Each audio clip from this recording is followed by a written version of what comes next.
और जैसे कि इससे पहले हम आपको बता रहे थे, पंजाब में इंतखाबात की तारीख सदर मुमलिकत ने दे दी है। 30 अप्रैल की तारीख सदर मुमलिकत ने इसका ऐलान किया है।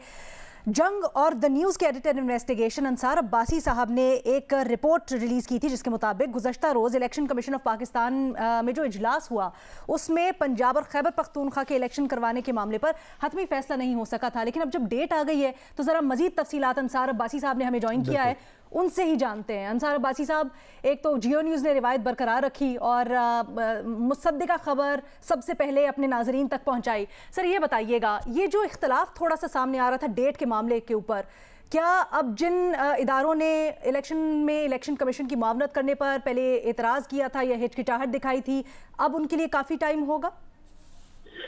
देखिए, इसमें एक बात तो ये है कि विद इन 90 डेज की वो जो बात थी, जाहिर है with in 90 days election possible नहीं थे। तो वो जो आइन के हवाले से कहा जाता था कि जी 90 दिन के अंदर हर हाल में इलेक्शन होंगे, वो जाहिर नहीं हो रहे। और अगर आप जब असेंबली डिसॉल्व हुई KPK की और पंजाब की, उस लिहाज से आप देखें तो 90 दिन से ज़्यादा बनते हैं। बिकॉज ये जो पहले जो डिले हो चुका था 45-46 डेज का, और जब फिर सुप्रीम कोर्ट का ऑर्डर आया तो उसके बाद फिर ज़ाहिर इनको मिनिमम 54 डेज चाहिए अपने इलेक्शन प्रोग्राम के लिए। अच्छा, अब जो आपने जो बात की, देखें अभी अनाउंसमेंट तो हो गई और जाहिर है इलेक्शन कमीशन ऑफ पाकिस्तान ने यही करना था, उनको डायरेक्शन थी सुप्रीम कोर्ट ऑफ पाकिस्तान की। और जो अभी आप साथ ही चला रहे थे, प्रेसिडेंट ने अनाउंस कर दिया 30 का, और फिर जलगा में सलीम साफी साहब से जो गवर्नर KPK हैं वो कह रहे थे कि जी मैं भी बिल्कुल अनाउंस कर दूंगा। डेट की अनाउंसमेंट इटसेल्फ तो हो जाएगी, मसला होगा आगे। बिकॉज अब जो स्टेक होल्डर्स हैं, देखें कि KPK की गवर्नमेंट क्या कहती है, पंजाब की गवर्नमेंट क्या कहती है, फिर इंटीरियर मिनिस्ट्री जो है वो क्या कहेगी, फाइनेंस मिनिस्ट्री क्या कहेगी, डिफेंस जो मिनिस्ट्री है या डिफेंस अथॉरिटीज हैं वो क्या कहेंगे। और फिर अगर इनको ROs के लिए, ज़ाहिर इन्होंने पहले भी कोशिश की थी कि लाहौर हाई कोर्ट के चीफ जस्टिस को इन्होंने रजिस्ट्रार को लेटर लिखा था और कहा था कि जी हमें आपके जजेस जो जुडिशल ऑफिसर्स हैं वो हमें ज़रूरत है कि उनको हम ROs मुकर्रर किए थे करेंगे। इन सब ने ना कर दी थी, सब ने ना कर दी थी। अब ये सब हाँ करेंगे कि नहीं करेंगे, ये एक्चुअल चैलेंज है। और मुझे लगता है ऐसे है कि शायद मुश्किलात होंगी, और जिस तरह से एक स्मूथ सेलिंग होनी चाहिए कि जी बाई इलेक्शन होंगे, वो मुझे नहीं लगता होंगे। मुझे मतलब मुश्किल लग रहा है। बिकॉज आपको पता है कि तो आपको क्या लग रहा है सर भाई साहब कि ये फिर मामला अदालत जाएगा दोबारा?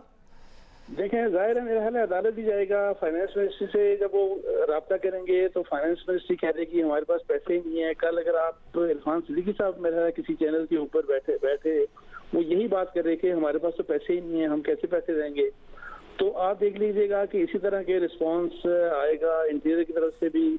अच्छा, जहाँ तक फौज की बात है, फौज के लोग सेंसस में आपको पता है कि डिजिटल सेंसस है, उसमें भी जाहिर है वो लॉ एनफोर्सिंग एजेंसीज, पुलिस के लोग वहाँ पे भी मसरूफ हैं। फिर ऑलरेडी लॉ एंड ऑर्डर की जो सिचुएशन है पाकिस्तान की, फौज और अदलिया में आपको इतना बता दूं कि चूंकि पहले जितनी दफा भी इनको इन्वॉल्व किया गया तो इनकी बदनामी होती है बहुत ज्यादा। अदलिया ने खुद भी जब चीफ जस्टिस था चौधरी साहब का जमाना था, आपको याद होगा कि उस जमाने में इनकी एक जो टॉप इनकी एक जजेस की एक बॉडी है, उसने ये फैसला किया था कि हम आज के बाद हमारे जो ऑफिसर्स होंगे, जो जजेस होंगे, इनको हम ROs और DROs वगैरह हम इनको मतलब है कि इलेक्शंस की ड्यूटीज नहीं देंगे। बिकॉज सारे का सारा मलबा इन्हीं के ऊपर आ जाता है। फिर और फौज का भी यही मसला है कि अगर फौज इलेक्शन में आप उनको इन्वॉल्व करते हैं तो सारी की सारी बदनामी, अगर इलेक्शन फेयर हो या ना हो व्हाटएवर, तो जो भी हारता है वो ज़ाहिर है उन्हीं को कि फौज ने ये कर दिया, फौज ने वो कर दिया। पहले जजेस के मतलब भी यही कि अदलिया ने, और आपको याद होगा कि जरदारी साहब ने कहा था कि ये तो ROs और DROs के जजेस के हवाले से उन्होंने कहा था कि जो उनके इलेक्शन से। तो इस लिहाज से अब रियल चैलेंज स्टार्ट हुआ है बेसिकली इलेक्शन कमीशन का। बिकॉज जिन जिन अथॉरिटीज को उनको मदद रिक्वायर्ड है, क्या वो मदद उनको देने के लिए तैयार हैं, फाइनेंसेस और अदरवाइज जो बाकी जो मदद है। तो मुझे तो अंसार अब्बासी साहब, ये जो आप सवाल उठा रहे हैं, यही कल इजलास में भी इसके ऊपर गौर हुआ होगा और इसके ऊपर सबने अपनी राय भी शेयर की होगी। उनका क्या ख्याल था? ये जो बड़ा सोच के आप कह रहे हैं अप्रैल के आखिर या मई की तारीख दी गई, तो फिर इन चीज़ों के बारे में तो सोचा गया होगा ना वहाँ पर? देखें तारीख देना तो इन्होंने देनी थी।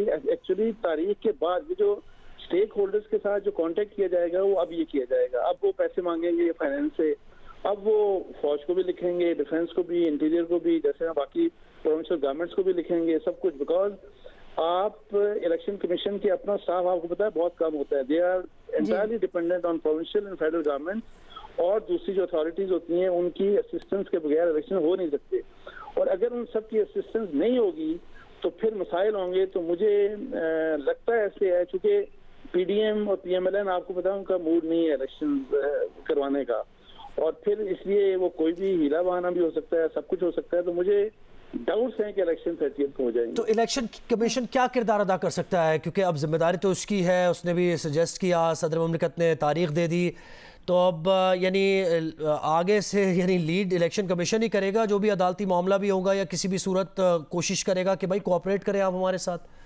देखिए इलेक्शन कमीशन में यही कह रहा हूँ कि पैसे मांगेगा, वो पैसे ही नहीं देंगे, वो कहेंगे हमारे पास पैसा है ही नहीं, तो इलेक्शन कमीशन ने क्या करना है। और इसी लिहाज से केपीके की सूरत हाल तो थोड़ी सी मेरा ख्याल है वाकई ट्रिकी है, लेकिन पंजाब वाले क्या बहाना करते हैं, पंजाब की गवर्नमेंट क्या लिख के देती है, बिकॉज पहले जब लास्ट कंसल्टेशन हुई थी इलेक्शन कमीशन की पंजाब और केपीके के चीफ सेक्रेटरीज और आईजीज के साथ, तो उन्होंने ये कहा था कि इलेक्शन के लिए माहौल ठीक नहीं है। तो अब माहौल ठीक हो गया नहीं हुआ, अब देखते हैं कि क्या होगा। ये भी सवाल है। अंसार अब्बासी साहब ये बताइएगा कि कल इस चीज़ के ऊपर तो गौर हुआ होगा सुप्रीम कोर्ट के फैसले की रोशनी में, जहां पर यह भी कहा गया है उस फैसले में कि विफाक समेत वो सारे इदारे जिनसे इलेक्शन कमीशन मदद मांगे वो पाबंद हैं कि वो उनकी मुआवनत करें।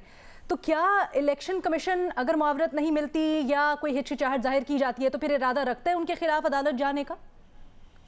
देखिए इलेक्शन कमीशन मेरा ख्याल है कि अदालत में उनके खिलाफ तो नहीं जाएगा, लेकिन जैसे लास्ट टाइम आपको याद होगा जब वो जो 2 मेंबर नहीं जो जस्टिस एजाजुल एहसन और जो जस्टिस नकवी साहब ने जो फैसला दिया था और सो मोटो के लिए कहा था, उनके सामने जो इलेक्शन कमीशन पेश हुए थे, तो उन्होंने राइटिंग में उनको फिर बाद में ये दिया भी था कि देखें हमने तो इनको ये लिखा है और उन्होंने ये जवाब हमें दिया है। और इसमें जो लाहौर हाई कोर्ट के रजिस्ट्रार हैं उनको भी जो लिखा, उन्होंने जो ना की, ये सब कुछ उन्होंने लिख के तो सुप्रीम कोर्ट के सामने पेश कर दिया कि हमने तो इन सबको कहा, वो अब तैयार ही नहीं है, तो हम इलेक्शन कहाँ से करवाएं। सर क्योंकि मसला ये है ना कि अगर अब अमल दरामद नहीं करते तो कंटेम्प्ट लगने का खदशा हो जाएगा फिर। तो क्या ऐसी सूरत हाल में इलेक्शन कमीशन ने इस चीज़ के ऊपर गौर किया है कि वो फिर इलेक्शन आला अदलिया के सामने क्या जवाब देंगे? देखिए जवाब तो उन्होंने यही देना है। अगर फर्ज करें कि उनको उसी तरह की रिलक्टेंस मिलती है तो कहेंगे कि देखिए हम तो इलेक्शन करवाना चाह रहे हैं, लेकिन ये रिस्पॉन्सेज हैं फेडरल और प्रोविंशियल अथॉरिटीज की तरफ से। उसके ऊपर अब सुप्रीम कोर्ट क्या करेगी, क्या कंटेम्प्ट करेगी, किसको कंटेम्प्ट करेगी, क्या वो फर्ज करें कि डिफेंस की तरफ से आता है तो डिफेंस वालों को क्या करेंगे, अगर फर्ज करें इसी तरीके से हाई कोर्ट की तरफ से आ जाता है कि हम अपने जजेस नहीं दे सकते, क्या उनको भी कंटेम्प्ट करेंगे, या इंटीरियर मिनिस्ट्री व्हाटएवर जो भी जितने भी स्टेक होल्डर्स हैं। तो ये डिपेंड करता है कि तो भाई साहब फिर तो इसका मतलब ये है कि वही जो आर्टिकल 245 वाली बात है वो मतलब अलाइव रहेगी वो चीज़, और फिर 254 की जो बात है वो अलाइव रहेगी और उसी के जरिए फिर विंडो भी निकाली जाएगी मजीद।